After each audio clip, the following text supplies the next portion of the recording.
Welcome back to the 25 Days of Christmas. My name is Shane Reinert, and today's story is called The Last Straw. Are you starting to feel that Christmas spirit yet? Is it coming back to you, or have all these stores and shopping worn you down? Well, if so, keep watching, and we'll see if we can change that for you. The Last Straw. Let us think about Let us think about each other and help each other to show love and do good deeds. Hebrews 10:24. It was a long winter afternoon with everyone stuck in the house, and the 4 McDonald children were at it again, bickering, teasing, fighting over their toys. At times like these, Mother was almost ready to believe that her children didn't really love each other, though she knew that wasn't true. All brothers and sisters fight, of course, but lately her lively little bunch had been particularly horrible to each other, especially Eric and Kelly, who were just a year apart. They seemed determined to spend the whole winter making each other miserable. "Give me that! It's mine!" "It is not, Fatso! I had it first!" Mother sighed as she listened to the latest argument coming from the living room. With Christmas only a month away, the McDonald house seemed sadly lacking in the Christmas spirit. This was supposed to be a season of sharing of love, of warm feelings, and of happy hearts. A home needed more than just pretty packages or twinkling lights on the tree to fill it with the Christmas spirit. But how could Mother convince her children that being kind to each other was the most important way to get ready for Christmas? Mother had one idea. Years ago, her grandmother told her about an old Christmas custom that helped people discover the real meaning of Christmas. Perhaps it would work with her family. It was worth a try. Mother gathered her 4 little rascals together and sat them down on the stairs, smallest to tallest: Mike, Randy, Kelly, and Eric. "How would you kids like to start a new Christmas project this year?" she said. "It's like a game, but it can only be played by people who can keep a secret. Can everyone here do that?" "I can," Eric shouted wildly waving his arm in the air. "I can keep a secret better than he can," yelled Kelly, jumping up and waving her arm in the air too. If this was a contest, Kelly wanted to make sure she beat Eric. "I can do it," chimed in Randy, not quite sure what was happening, but not wanting to be left out. "Me too, me too, me too," squeaked little Mike, bouncing up and down. "Well, then, here's how the game works," Mother explained. "This year we're going to surprise baby Jesus when he comes on Christmas Eve by making him the softest bed in the world. We're going to build a little crib for him to sleep in right here in our own house, and we'll fill it with straw to make it comfortable. But here's the catch. Each piece of straw we put in the manger will represent one kind thing we do for someone between now and Christmas. The more kind things we do, the more straw there will be for baby Jesus. The secret part is we can't tell anyone what good things we're doing and who we're doing them for." The children looked confused. "How will baby Jesus know it's his bed?" asked Kelly. "He'll know," said Mother. "He'll recognize it by the love that we've put in the crib, by how soft it is." "But who will we do these things for?" asked Eric. "It's simple," said Mother. "We'll do them for each other. Once every week between now and Christmas, we'll put all of our names in a hat, mine and Daddy's too. Then we'll each draw a name and do kind things for that person for a whole week. But here's the hard part. We can't tell anyone whose name we've drawn for that week, and we'll each try to do as many favors as we can for our special person without getting caught. For every secret good thing, we'll put we'll put another piece of straw in the crib. But what if I pick someone I don't like?" frowned Kelly. Mother thought about that for a minute. "Maybe you could use an extra fat straws for the good things you do for that person, because they might be harder to do.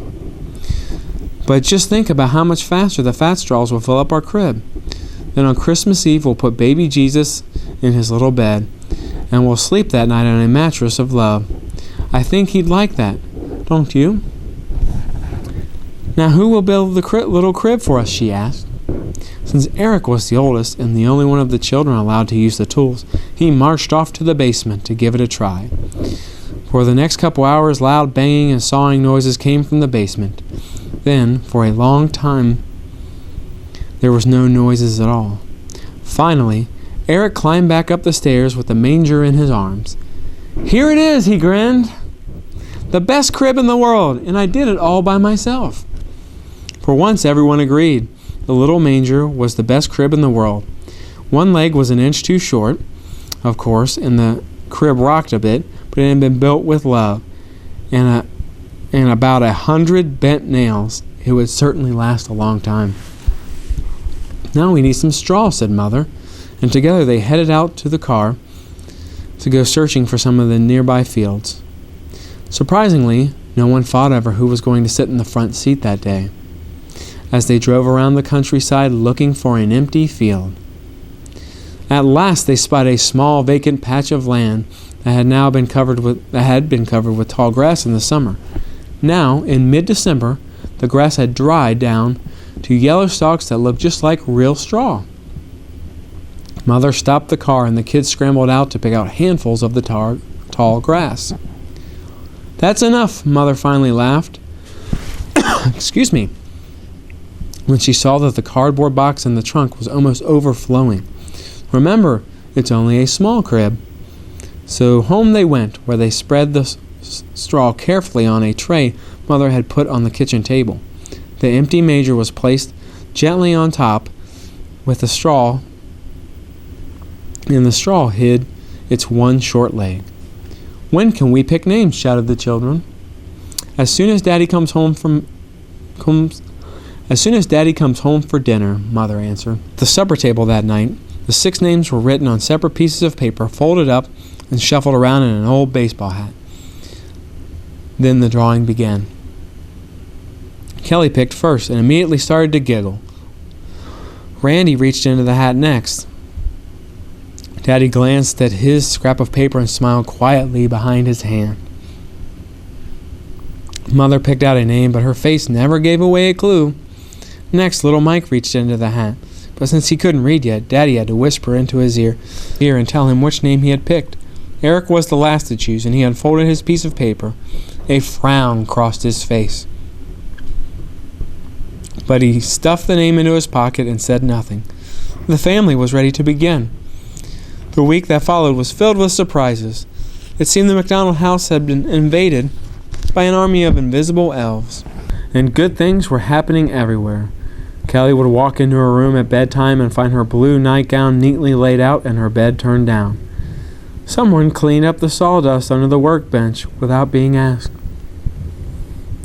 The jelly blobs disappeared magically from the kitchen counter after lunch one day while Mother was getting the mail.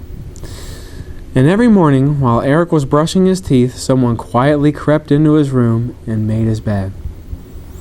It wasn't made perfectly, but it was made.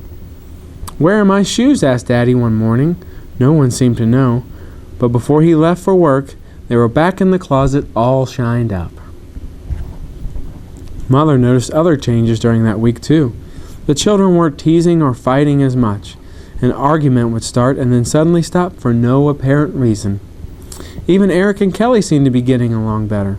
In fact, all the children wore secret smiles and giggled to themselves at times. By Sunday, everyone was anxious to pick new names, and again, this time there was even more laughter and more merriment during the picking process, except for Eric. Once again, he unfolded his piece of paper, looked at it, and stuffed it into his pocket without a word. Mother noticed, but said nothing. The second week of the game brought more amazing events. The garbage was taken out without anyone being asked. Someone even did 2 of Kelly's hard math problems one night when she left her homework out on the table. The little pile of straw grew higher and softer. With only 2 weeks left until Christmas, the children wondered if their homemade bed would be comfortable enough for baby Jesus. "Who will be baby Jesus anyway?" asked Randy. On the 3rd Sunday night after they had picked all the new names. "Perhaps we can use one of the dolls," said Mother. Why aren't you and Mike be in charge of picking out the right one?" The two younger children ran off to get their favorite dolls, but everyone else wanted to pick a baby Jesus too. Little Mike dragged his Bozo the Clown rag doll from his room and proudly handed it over, sniffling later when everyone laughed. Soon Eric's well-hugged teddy bear, Ruffles, joined the dolls lining up on the couch. Barbie and Ken were there, along with Kermit the Frog. Stuffed dogs and lambs and a cuddly monkey that Grandma and Grandpa had sent Mike one year, but none of them seemed quite right. Only an old baby doll, who has been loved almost to pieces, looked like the possibility for baby Jesus. Chatty Baby, she had once been called before she stopped chatting forever after too many baths. "She looks so funny now," said Randy, and it was true. Once while playing beauty shop, Kelly had cut her own blonde hair along with Chatty Baby's, giving them both a ragged crew cut. Kelly's hair had eventually grown back, but Chatty Baby's never had. Now the wisp of blonde hair that stuck out all over the doll's head made her look a little lost and forgotten. Her eyes were still bright and blue, and she still had a smile on her face, even though the face was smudged here by the touch of many chubby little fingers. "I think she's perfect," said Mother. "Baby Jesus probably didn't have much hair when he was born either. And I bet he'd also like to be represented by a doll who's had so many hugs." So the decision was made, and all the children began to make a new outfit for their baby Jesus, a little leather vest out of scraps and some cloth diapers. Best of all, baby Jesus fit perfectly into the little crib, but since it wasn't quite time for him to sleep there yet, he was laid carefully on the shelf in the hall closet to wait for Christmas Eve.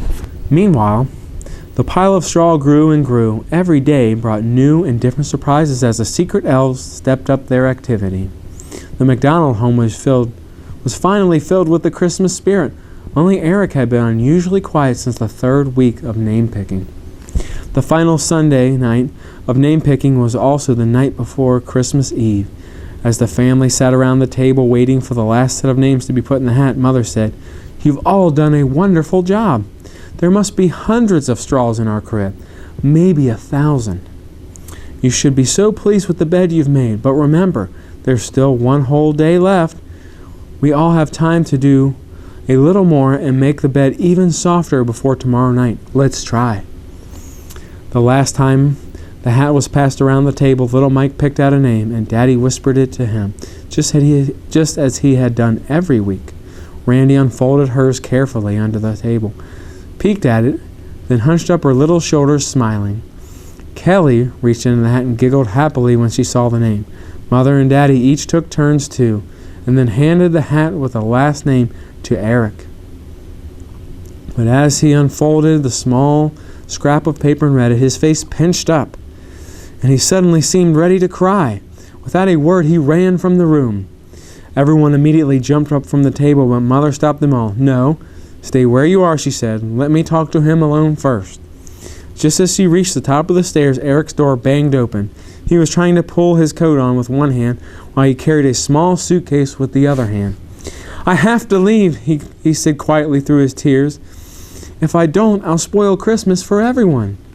"But why? Where are you going?" asked Mother. "I can sleep in my snow fort for a couple days. I'll come home right after Christmas. I promise."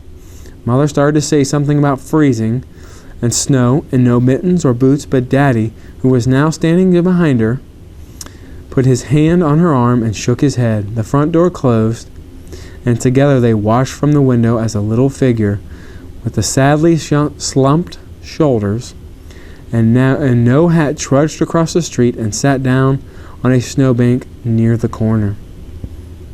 It was very dark outside and cold, and a few snow flurries drifted down on the small boy and his suitcase.